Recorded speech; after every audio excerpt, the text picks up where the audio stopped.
Volám sa Emil Suchánek.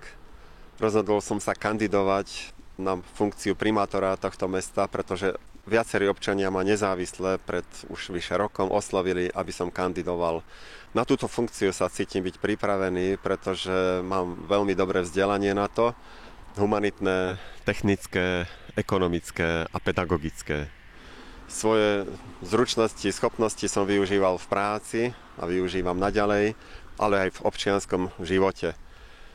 Ako primátor chcem opäť nastaviť dobrú kultúru vzťahov medzi primátorom a poslaneckým zborom. Tak ako to tu fungovalo za pána Červinku, chcem zabezpečiť efektívne fungovanie mestského úradu, synergiu, spolupráce medzi občanmi a mestom, mestským zastupiteľstvom a primátorom a mestským úradom a podobne, tak aby sme uspokojovali všetky potreby našich občanov. Bol by som veľmi rád a aj touto cestou chcem vyzvať všetkých Dubničanov, aby sa v čo najväčšej miere zaangažovali do zlepšovania života v meste, v ktorom chceme žiť spokojne, bezpečne a slušne.